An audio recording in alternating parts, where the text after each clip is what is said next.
करोड़पति बनने पे फोकस मत करो, कस्टमर की इनकन्वीनियंस को पकड़ने पे फोकस करो।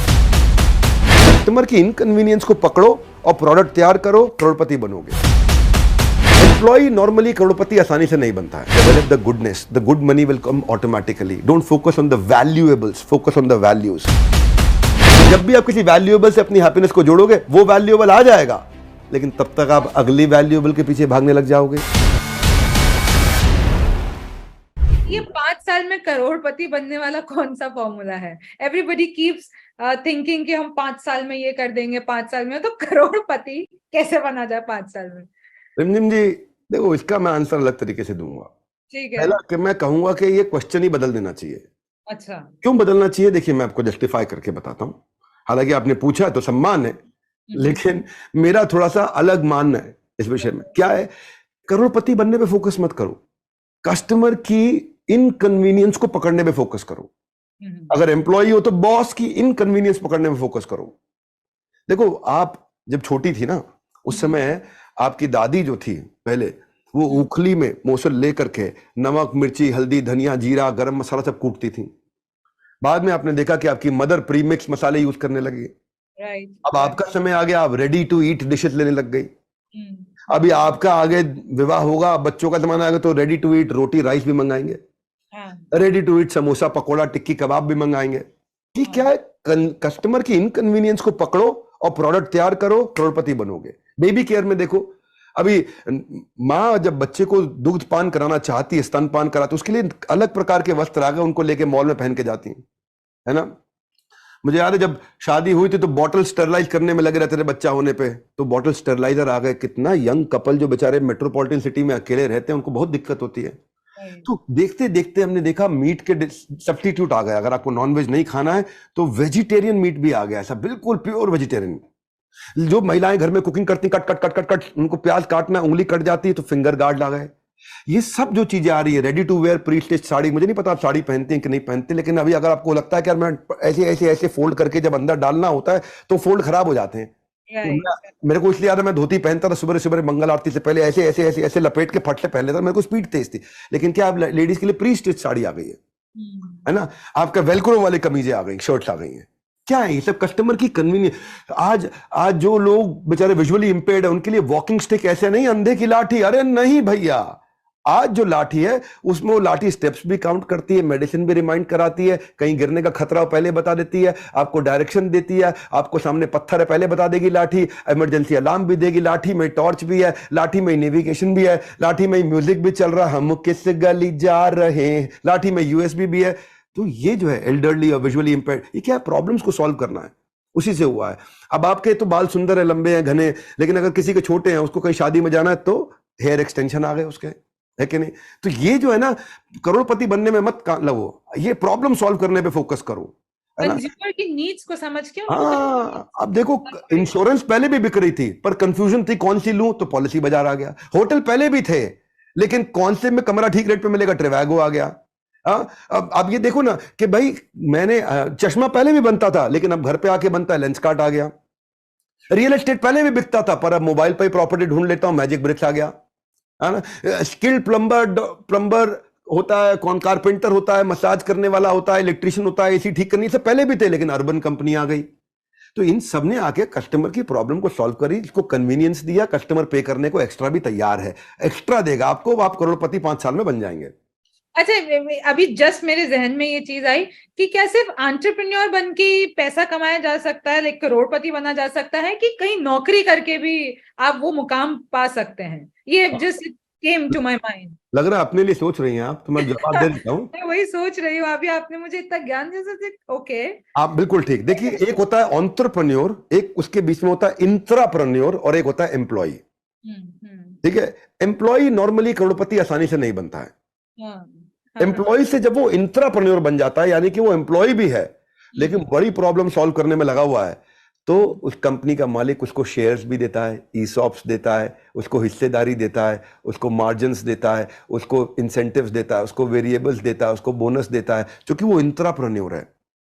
वो एंटरप्रेन्योर की तरह सोचता है और सैलरी एम्प्लॉय के अलावा शेयरिंग में बेनिफिट ले लेता है। तो ऐसा आदमी पक्का करोड़पति बन सकता है। अच्छा, एक और चीज की, एक यहाँ तो आप एंटरप्रेन्योर हैं या आप एम्प्लॉय हैं, पर बहुत मुश्किल होती है 24/7 मोटिवेटेड रहने में, 24/7 प्रोडक्टिविटी लाने में, इसका कोई आप इलाज बताइए। अच्छा, देखिए इसके लिए क्या है, आपको फायर ऑफ फोकस चाहिए। हाँ। फायर ऑफ फोकस क्या होता है? आग सीने में होनी चाहिए, आग पीछे नहीं होनी चाहिए। पीछे लगाओगे तो जल जाएगा, सीने में लगाओगे तो इतिहास रच देगा। पर वो आएगा कैसे? उसमें दिमाग में क्लैरिटी चाहिए। एक वॉरेन बफे का टू लिस्ट स्ट्रैटेजी होता है। पहला स्टेप क्या? आपने 20 गोल लिख लो, ठीक है। और दूसरा स्टेप क्या? उसमें से 15 डिलीट करके खाली 5 पे फोकस करो। ओके। तो जब आपने पहले 20 लिखे, तो सारे लिख दिए, उसमें से 15 को डिलीट करके 5 ही सिलेक्ट किए, तो ये है आपके लिए फोकस प्रोडक्टिविटी लाने का मंत्र। इसको एबीसी भी बोलते हैं। ये 5 करूंगा, और इन बाकी अगले 5 को मैं डेफर या डेलीगेट कर दूंगा, और बचे हुए 10 को मैं डिले और डिलीट कर दूंगा। Do defer delay. Do defer delay का मतलब क्या, या डू डेलीगेट डिले का मतलब क्या? ये मैं करूंगा, ये कराऊंगा, ये हटाऊंगा, ये करूंगा, ये कराऊंगा, ये हटाऊंगा। जो मैं करूंगा उससे फोकस आ गया, पूरा का पूरा प्रोडक्टिविटी आ गई पूरी की पूरी। इसको एमआईटी बोलते हैं, most important task. MIT, most important. सारे काम करूंगा ही नहीं मैं। आज मेरे साथ में एक कॉर्पोरेट वर्ल्ड के बहुत बड़े आदमी बैठे हुए थे दिन में, तो वो उनके साथ यही बात हो रही थी कि बहुत बड़ा ज्ञान ये होता है कि मुझे क्या नहीं करना। जब उसका ज्ञान आ जाता है उसको बहुत बड़ा ज्ञान बोलते हैं। मोस्ट इंपॉर्टेंट टास्क करना है, बाकी चीजें नहीं करनी है मुझको। आप जैसे एंटरप्रेन्योर है, कोई लीडर है, उसको भी थीम डे बना देना चाहिए। आज का दिन प्रोडक्ट डेवलपमेंट पे, आज का दिन मैं मंगल बुधवार मार्केटिंग सेल पे, वीरवार बिजनेस एक्सपेंशन पे काम करूंगा, शुक्रवार एचआर रिक्रूटमेंट पे काम करूंगा, शनिवार फाइनेंस एंड फीडबैक पे काम करूंगा, संडे को मैं छुट्टी करूंगा, फिर मंडे को मैं मैनेजमेंट रिलेटेड इशू और पेंडिंग इशू पे काम करूंगा। आप थीम बना लो एक दिन का, और हो सके तो मीटिंग को छोटी रखो, स्टैंड अप मीटिंग रखो। क्योंकि जब बैठोगे टेबल में, चाय कॉफी आएगी, नाश्ता आएगा, भैया चिप्स के साथ देख तो चटनी नहीं लाया है इस बार, तो उसमें 34% 40% टाइम जहां लग जाता है। खड़े खड़े मीटिंग कर लो, हाँ जी बताइए बताइए क्या चल रहा हो, वेरी गुड वेरी गुड, फट फट फट मीटिंग खत्म कर लिया, है कि नहीं? वो तेज होता है। और हो सके तो थोड़ा टेक्नोलॉजी ले आओ। टेक्नोलॉजी ले आओगे ना तो आपकी प्रोडक्टिविटी बढ़ी रहेगी। हाँ, डिसीजन ऑटोमेशन हो जाएंगे, है ना? सेल्स फोरकास्टिंग पे, बिलिंग पे, फाइल स्टोरेज पे, एचआर में तो अप्रेजल्स पे, डेटा एनालिसिस पे, ऑर्डर मैनेजमेंट पे, टैक्स मैनेजमेंट, इन सब पे टेक्नोलॉजी आती है, टेक्नोलॉजी मदद करती है।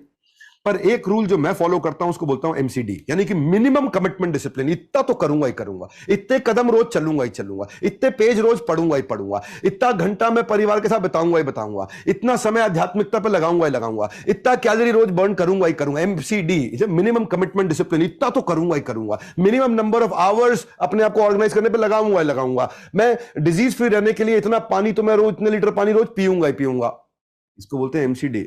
देखिए ऐसा है देवी जी, जब समय बीत जाता है तो लौट कर कभी नहीं आता है, और जो समय के साथ नहीं चलता उसके साथ भी कोई नहीं चलता। समय बीत जाने के बाद अगर कदर की जाए तो उसको फिर अफसोस कहा जाता है।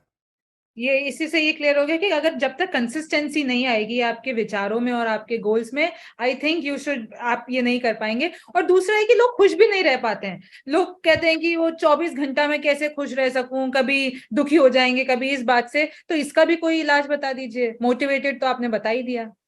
हाँ, कई लोग में सेमिनार करते हैं ना, कुछ एक दो आदमी ऐसे होते हैं जो पूरा प्रोग्राम में हंसते नहीं है। उनसे पूछो तुम क्यों नहीं हंस रहे, बोले बाजू वाले को पता लग जाएगा मेरे को अच्छा लग रहा है। अच्छा, कोई कोई मिल जाता है ऐसा कि तुम क्यों नहीं हंस रहे, बोले बस ऐसे ही नहीं हंस रहे। बोले क्या हो गया, बोले बस दुखी हो। क्यों दुखी हो, ऐसे ही दुखी है। तो कई बार अगर आप ऐसे ही बिना बात के दुखी होते हैं तो कभी कभी बिना बात के खुश भी हो जाना चाहिए। देखिए मेरा मानना यह है कि develop the goodness, the good money will come automatically. Don't focus on the valuables, focus on the values. Valuables will come automatically. हाँ, मेरा ये मानना फंडामेंटल क्या है इसके पीछे, लोग अपनी हैप्पीनेस को एक्सटर्नल इवेंट से रिलेट कर रहे हैं, पोस्टपोन कर रहे हैं, पोस्ट डेटेड चेक दे रहे हैं अपने आप को। जिस दिन ये मकान बन जाएगा खुश हो जाऊंगा, जिस दिन मेरी बेटी की शादी, गंगा नहा के आएंगे।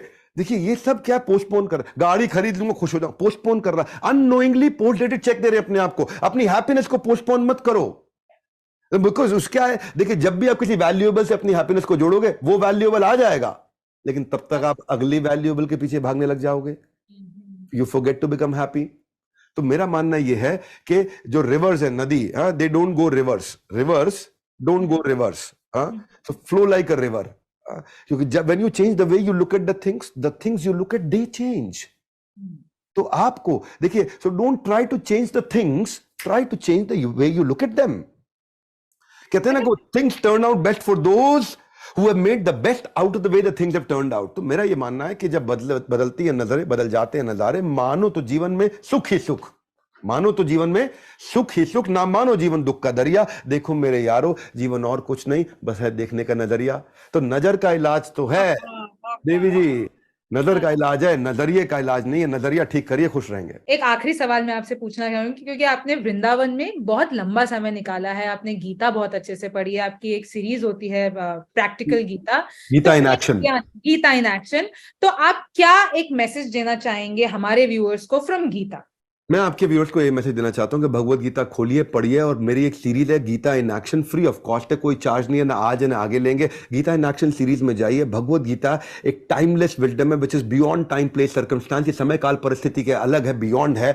आज पाकिस्तान हो या हिंदुस्तान हो या नेपाल हो, जहां पे भी लोग मेरी भाषा को समझ सकते हैं, वो गीता को सुन रहे हैं, पढ़ रहे हैं। ये धर्म से बहुत ऊपर है, ये आपके व्यवहार को बदल देगा, आपके विचार को बदल देगा, आपके संस्कार को बदल देगा।